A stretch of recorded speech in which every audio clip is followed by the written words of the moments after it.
Foi quando eu descobri de verdade, assim, sem ter elaborado na época, mas quando eu descobri de verdade o quanto a minha condição e os meus marcadores sociais, que a gente sabe hoje que são marcadores sociais, mas na época eu não tinha nem sabia o que era isso, porque eu sou uma mulher de origem negra, nordestina.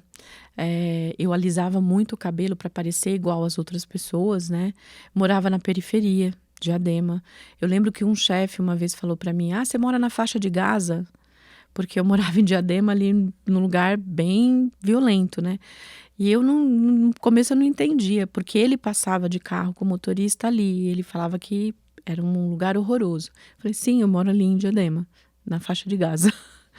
Então, assim, morava em Diadema, eu tinha estudado em escola pública e a minha faculdade que eu fiz não era uma faculdade pública, porque eu não tive condição, né, e era uma faculdade que não era considerada de primeira linha. Então, assim, isso tudo e não falava inglês. Isso tudo foi uma combinação muito difícil para mim, só que eu não tinha noção disso.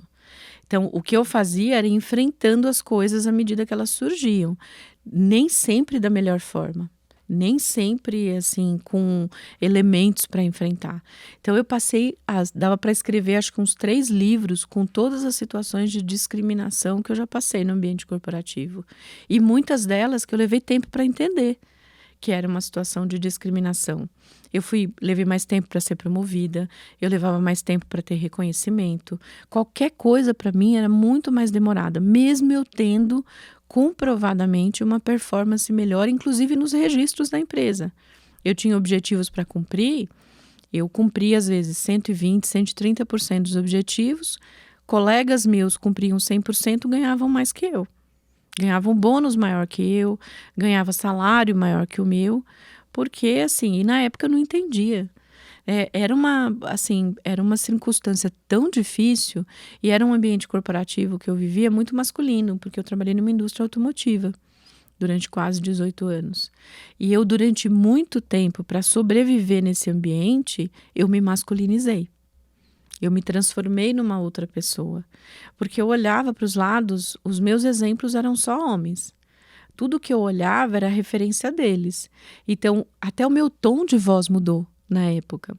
Eu falava mais alto, eu falava de forma mais agressiva, eu falava mais palavrão, eu tinha um jeito mais agressivo de falar, porque eu vi durante a minha jornada lá que o meu jeito natural, que é esse que a gente está conversando aqui hoje, ele não era bem aceito. Tanto que quando eu fui em uma das promoções, que eu falo muito sobre esse episódio, porque foi um episódio muito marcante. Eu concorri para uma promoção, eu já tinha tentado outras vezes, mas aí outras vezes acabou não dando certo. E nessa eu estava na etapa final, eu era uma das 3 finalistas, que era uma promoção interna. Eu ia passar para um cargo melhor do que o que eu estava.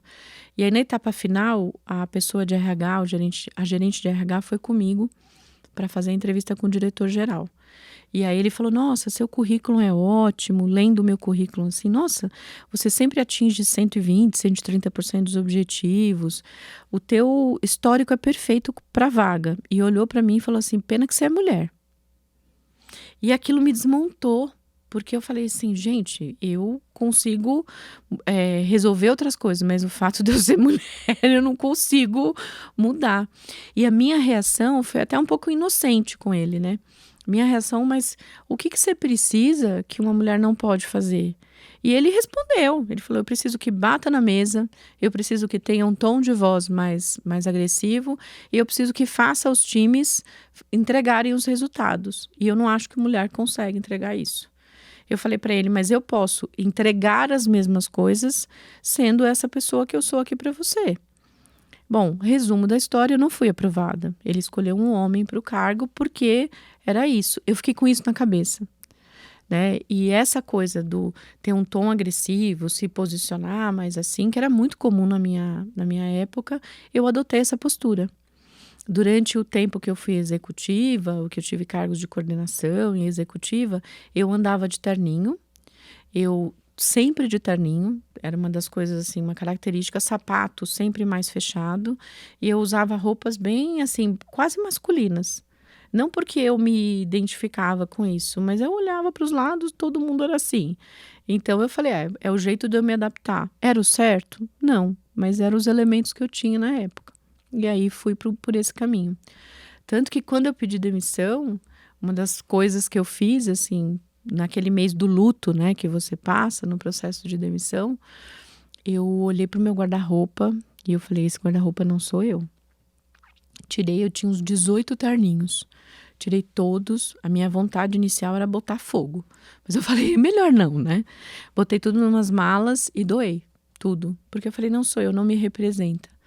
Então, assim, eu não tinha, Mariana, elementos na época para falar sobre isso. Assim, eu não conseguia elaborar. Eu sentia as coisas na pele, sentia o preconceito, a discriminação. O horário de almoço, no começo, quando eu fui promovida, virei executiva, na vice-presidência onde eu trabalhava, eram 60 executivos e 59 homens e eu. Na hora do almoço, era muito comum ninguém me chamar para almoçar. E assim, eu era a única executiva que durante muito tempo almoçava com os funcionários. E assim, isso não era bem visto, porque os executivos almoçavam com os executivos. Aquelas coisas ridículas e hierárquicas, né, separatistas que existiam na época. Porque eles não me chamavam. E tinha vezes, não tinha WhatsApp na época, nem esse modelo de comunicação.